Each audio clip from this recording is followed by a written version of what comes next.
Como parte del trabajo final de procesos de separación 1, tenemos el trabajo final, que es el diseño de una torre empacada para una planta de hidrocarburos ligeros que opera a 430 psi. Como alimentación tenemos un volumen de 55% de etileno, 45% de etano. Las especificaciones a cumplir es tener en la parte superior 90% de etileno, en los fondos 95% de etano, una alimentación de 13.000 libras día de etileno, 11.000 libras día de etano. El primer paso es determinar la temperatura de alimentación desde la torre de etileno. Y pues en los fondos tendríamos una temperatura de 25 Fahrenheit, lo cual es incorrecto para nuestra operación. Entonces requerimos calcular el punto de burbuja para una correcta alimentación en los fondos. Entonces, para nuestros componentes de etileno y etano, ya que eso es lo deseado, necesitamos tener K-values para poder determinar el punto de burbuja. Entonces, de tablas tenemos que es 47 Fahrenheit y 45. Y al hacer la multiplicación de los K-values por X, la composición, nos dan números distintos de 1, lo cual es incorrecto para tener el punto de burbuja. Entonces necesitamos hacer una interpolación, ya que estos no están tan alejados de lo que deberíamos de tener. Entonces al interpolar nos da 45.8, pero se redondea a 46 por conveniencia del libro o error. Entonces, al tener el etileno, se multiplica por los datos que ya nos da el libro a 46 Fahrenheit. Entonces, esto nos daría ya un valor correcto de 1 al multiplicar el K-value por X. Entonces procederíamos con el cálculo de alfa, que es 1.35 sobre 0.98, los K-values que ya teníamos acá de cada composición. Entonces sería 1.38 el alfa de los fondos. Procederíamos con el punto de rocío ahora, lo cual esto ya es vapor, entonces es más o menos el mismo paso, pero ahora los caballos son a 15 Fahrenheit y 10 Fahrenheit. Entonces, al hacer lo mismo de la división de la composición entre los K-values, nos dan valores distintos de 1. Volvemos a hacer una interpolación y aquí hay una discrepancia, entonces la interpolación real nos da 14 Fahrenheit y no estaría tan alejado, ya que a 15 Fahrenheit nos da de 99.5 y a 10 se baja a 98, pero pues el libro lo redondea a 12 Fahrenheit. Entonces, a 12 Fahrenheit, nuestros valores de K nos permitirían tener Y sobre K y nos daría aproximadamente 1. Entonces el alfa del tope sería de 1.44. Ahora el siguiente paso sería calcular el alfa promedio. Entonces tenemos que multiplicar el alfa de los fondos por el alfa del tope, y esto le sacamos una raíz y nos daría 1.41. Entonces ahora tocaría el cálculo del número de bandejas mínimas para el reflujo total, y esto es con la ecuación de Fensky. Entonces calculamos el logaritmo de la composición del destilado y la composición de los fondos, que es 90% etileno y 10% etano, por 95% de etano por sobre 0.05% de etileno, y esto entre el logaritmo del alfa promedio. Entonces nos daría como resultado 14.8 bandejas teóricas. Pero aquí, gracias al método de Gilliland, nos va a ayudar de mucho para determinar el reflujo mínimo, lo cual nos va a cambiar también el número de platos. Realizamos el cálculo con la composición del destilado de lo que entra, que sería del 55% de etileno. Entonces hacemos la división como está aquí la ecuación. El alfa que se maneja aquí es el promedio, y pues solo es la composición del etileno por el alfa, y esto nos va a dar 3.23 como reflujo mínimo. Pero hay una tabla de Gilliland que nos sirve de mucho, y el reflujo de 3 nos da platos infinitos. Entonces procederíamos a utilizar algo más real, que sería un reflujo de 6, y nos daría como resultado 20 platos teóricos. Entonces ahora con el balance de materia, para el reflujo de 6 en la alimentación teníamos 24.000 libras al día, de producto destilado serían 13.900 libras al día, y reflujo a la columna tendríamos que multiplicar el producto destilado por 6.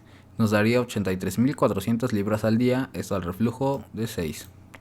El caudal en el tope sería de 97.300 libras al día, y la salida del fondo total sería de 10.100 libras al día. Lo siguiente sería realizar el cálculo de densidad de gas y líquido. Para la densidad del gas sería multiplicar el peso molecular del etileno, ya que esto es del tope, por las diferentes presiones, y esto nos daría de 2.47 libras sobre pie cúbico. Para la densidad del líquido sería multiplicar 0.39 por 62.4 y esto nos daría 24.3 libras de pie cúbico. Lo siguiente sería hacer el cálculo del parámetro de flujo, donde sería L sobre G. Esto pues ya lo teníamos calculado sobre el caudal en el tope, y L es el reflujo en la columna, que sería de 83.400. Por las densidades de líquido y gas nos daría de 0.27. Esto nos ayuda para poder obtener el factor de inundación. Entonces ocupamos leer de la tabla 14-21C este número que nos dio el cálculo del parámetro de flujo, que fue de 0.27. Entonces nos venimos aquí abajo, leemos y el cálculo del factor de inundación sería el resultado de esta ecuación que viene aquí en la tabla. Nos daría de 0.067. Entonces, para poder obtener el cálculo del factor de inundación promedio, que sería la G, necesitamos despejar toda la ecuación, lo cual es muy simple, y nos daría un valor de 1.648 libras sobre segundo por pie cuadrado. Lo siguiente sería calcular la velocidad de carga con la inundación promedio y la densidad de flujo del gas, que sería de 0.67 pies sobre segundo. Después continuaríamos con la velocidad de flujo volumétrico, que sería la cantidad que teníamos en el tope sobre la multiplicación de esto para tenerlo en segundos, y esto sobre la velocidad de la densidad del gas, y esto nos arrojaría un valor de 0.4559. Lo siguiente sería calcular el área requerida, que sería de 0.4559 la velocidad de flujo volumétrico entre la velocidad de carga. Nos arrojaría un valor de 0.6835 pies cuadrados, que en pulgadas daría un valor de 98.4 pulgadas cuadradas. Lo siguiente para el tope sería el diámetro de la columna, y esto nos va a dar un valor de 4 por el área sobre pi. Entonces sería 4 por 0.6835 sobre pi, y nos daría, bueno, le sacamos raíz y nos daría un valor de 11.19 pulgadas. El libro recomienda usar 16 pulgadas.